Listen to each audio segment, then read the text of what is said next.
დაუახლოვე ამ გეგმას, ხო? სახელმწიფო შენებლობა ერთ დღეში არ გეცდება. მოვიდა ახალი პარტია და დაგინიშნა 1000 ლარიანი პენსია. ეს არ არსებობს. ანუ ის 1000 ლარი რაღაცას უნდა მოაკლდეს, ხო? ან უნდა დაიბეჭდოს, ანუ გაიზრდება კიდე დოლარი ღირს. თუ ღირს ახლა 2 ლარი თუ არ ვიცი რამდენი ღირს, მერე გახდება 3 ლარი, ან 4 ლარი. და მაშინ რა აზრი აქვს შენ პენსიას, ხო? ეგ არის დიდი სიცრუე, ბატონო გოჩა, ყველამ ვიცით, ელემენტარული მათემატიკის საკითხია, ეს არ არის უმაღლესი მათემატიკის საკითხი, რამდენი მილიარდია ქვეყნის ბიუჯეტი და რამდენი პენსიონერია და რამდენი ხდება კიდე ასაკობრივ სიბერიში გადადის ჩვენი ერი.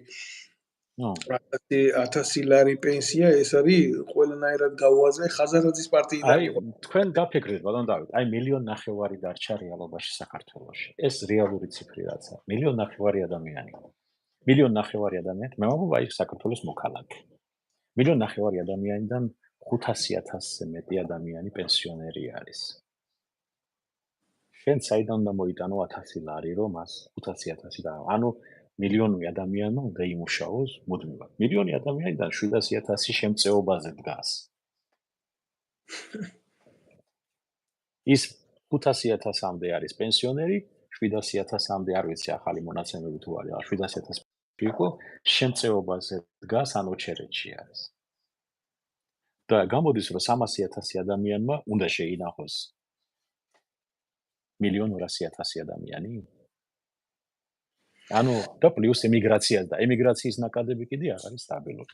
შესაბამისად ყველაფერი არის ტყუილი. ანუ არც ერთ პარტიას ბატონო დავით ეკონომიკური გეგმა არ გააჩნია. არც ერთ პარტიას ხედვაც არ გააჩნია როგორ უნდა განვითარდეს ქვეყანა. ჩვენი ტრაგედია ის არის რომ ჩვენ უკვე არჩევანიც აღარა გვაქვს. აი ბიძინა დავაიანიშვილის დანაშაული რა შეაქვს. მან არჩევანი აღარ დაგვიტოვა.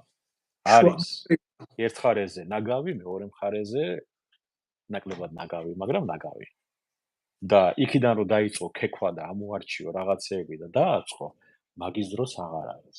ბატონო გოჩა, ეს მიზანმიმართულად შექმნილი პოლიგონია და დანაღმული წინაღობაა, სადაც ქართველებს არ უნდა კონდეს არჩევანი.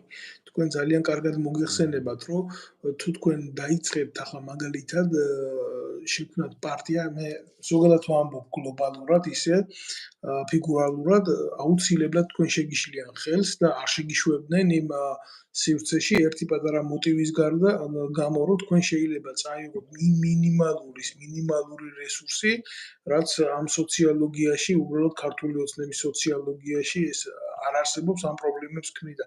ამიტომ არის ქვეყანაში პოლიტიკური დევნები, ამიტომ არის ქვეყანაში პოლიტიკური დაჭერები, ამიტომ არის ქვეყანაში სიტყვის თავისუფლების, რეალური თავისუფლების არ დაშვება, ამიტომ არის ყველა ტელევიზია პოლიტიკური ტრიბუნად გადაქცეული.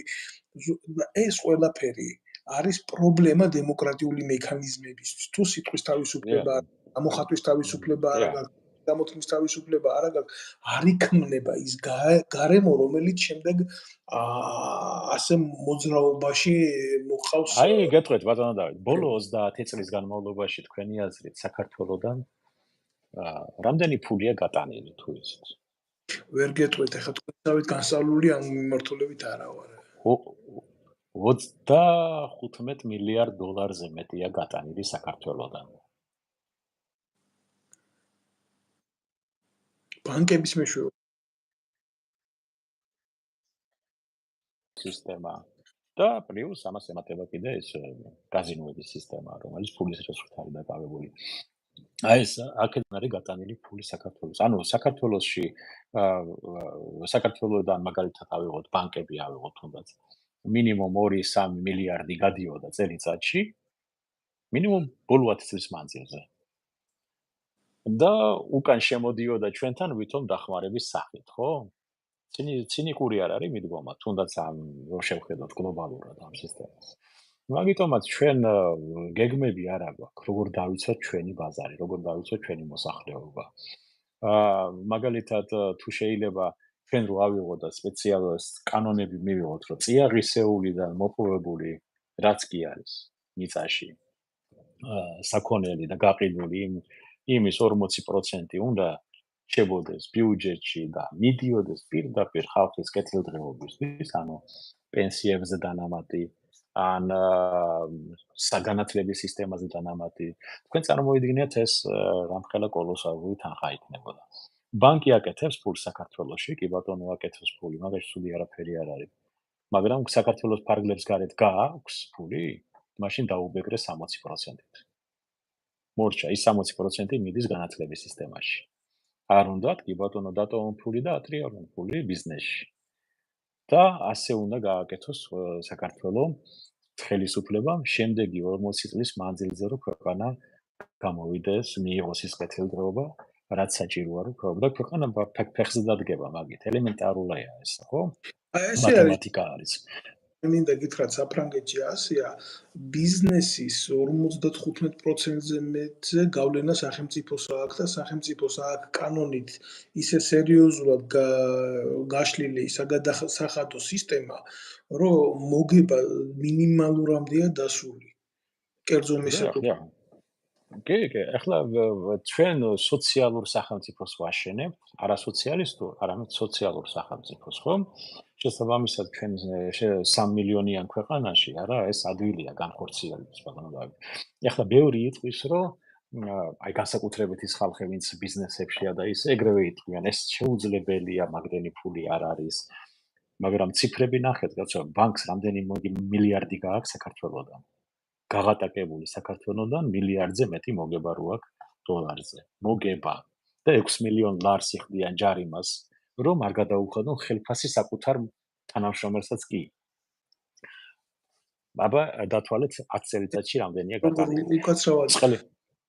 ვერ ჩავწვდი ამას, ესე იგი ჯარიმას იხდიან, იმიტომ რომ კი, აი მაგალითად საქართველოს ბანკი ყოველწლიურად იხდის 6 მილიონ ლარ ჯარიმას, რომ თანამშრომელს ხელფასი არ გაუზარდოს. და ვის უხდის ამ ჯარიმას ბიუჯეტს? ეროვნულ ბანკს, ხო, ბიუჯეტის სასარგებლოდ, ხო. ეროვნული ბანკის მიერ არის დაწესებული ეს. სამარცხვინოა ეს ყველაფერი. და ესე იგი, როგორ შეიძლება შენი თანამშრომელი 500-600 ლარზე ამუშაო და ჯარიმა გადაიხადო 6 მილიონი, რომ იმას 1500 ლარი მაინც არ დაუნიშნო, ან 2000 ლარი. ანუ შენი ქვეყანა, შენი ხალხი აგიყვებს, ხო? აი იქიდან იწყება ეს ყველა ბანკირს ეხება. შენი თანამშრომელი, შენი ქართველი ადამიანი, როგორ უნდა გიყვა შენ გვერდზე საქართველოს მოქალაქე, რომელიც საქართველოში ცხოვრობს, საქართველოში იხდის გადასახადს, იმას როგორ არ უნდა მისცე, აი ხელფასი, როცა მილიარდი გაქვს შემოსავალი. და მე ასეთი აი ეგეთი, ხო და ეგეთი ეს ერთი არის რომ მოსვლას ასეთი ხალხი პოლიტიკურ პარტიებში ქმნიან, რომ კიდე კოლოსალურ მონობაში ამყოფნონ საცოდავი საქართველოს. და კი, აი მაგ სქემაში ჩართული არის ეგევე EBRD, აიოთ, EBRD ხო აფინანსებს პროექტებს საქართველოში, ხო? მას ასევე წილები აქვს მაგალითად საქართველოს ბანკში. საქართველოს ბანკიდან მიიღო 40 მილიონი მოგება, 20 მილიონი დააბრუნა ვითომ გეხმარება. და ასე მუშაობენ ესენი. შენივე ფულით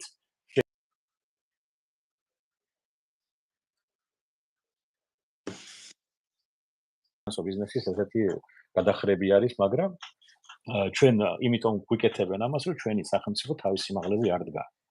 და მათემატიკა არიციან ელემენტარულად, როცა ჩვენიერი მათემატიკური სკოლა გვაქვს, ხო? და მაგრამ ამაზე ეგაც არ არის თავი, ბატონო, ეგაც არ არის თავი. კომაროვის სკოლა დახვდას მიმართულებით. ხო, სახელმწიფო. დიახ.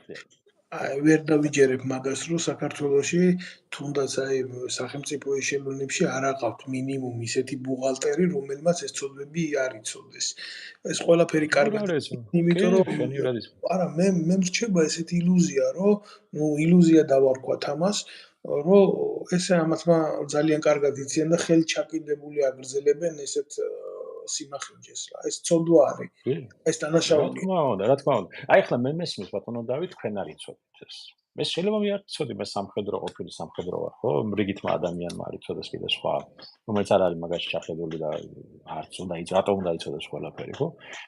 მაგრამ ბატონი ბიზინა, რომელიც ბანკს ფლობს, ეს ხო იცის. და იმის მაგივრად, რომ ეს ყველაფერი შემოეტრიალებინა საქართველოსთვის, გააგრძელა იგივე. არავითარი განსხვავება არ არის ბატონ ბიზინას პარტიას შორის და ოპოზიციურ პარტიებს შორის. არც ერთი არ საუბრობს იმაზე, რომ აი შენ მოქალაქეს რა შეიძლება შენთვის პირადად მე თუ მოვედი ხელისუფლებაში ეკონომიკური თვალსაზრისით. ერთადერთი რისიც გაშინებენ მაგალითად ოპოზიციური პარტიები, ჩვენ თუ არ მოვალთ, აი ევროპაში უვიზოდ ვეღარ წახვალ სამუშაოდ. აი რეალობად ეგ არის პირდაპირ ამ სიტყვის გაგებით რა. ვიზები აღარ იქნება, ანუ სამუშაოდ ვერ წახვალ იქ. ოჯახი არ ჩინო. სამარცხვინო რა. აი ირიბად ეგ არის, ირიბი მინიშნება. ჩვენ თუ არ ვიქნებით, შენ იქ ვერ წახვალ, ვერ იმუშავებ და ფული არ გექნება ოჯახის შესანახად. აი ეს არის. და სხვანაირად რო ვკითხო, ეკონომიკური განვითარების გეგმა ელემენტარულად რა უნდა შეიცვალოს.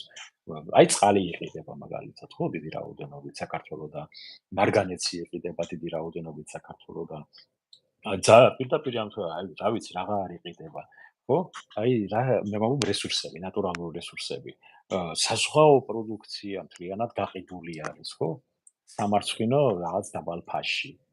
სამარცხვინო დაბალ ფასში. არავინ არაფერს არ ფიქრობს, ბატონო დავით, არავინ არაფერს ცვლილებებზე არ ფიქრობს. უნდა კანონი დაწესდეს, რომ კი ბატონო, შენ შეგიძლია მოიპოვო წიაღისეული, ხო? რაღაცა ოქრო, სპილენძია, ოქროა, უზარმაზარი საბადოებია საქართველოში, ბატონო დავით. უზარმაზარი.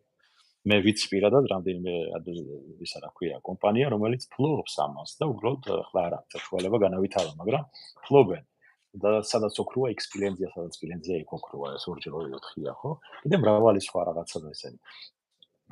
აი ეს თვითონ რომ მოიპოვო, მაშინ 40% გადაუხადეს სახელმწიფო ბიუჯეტს.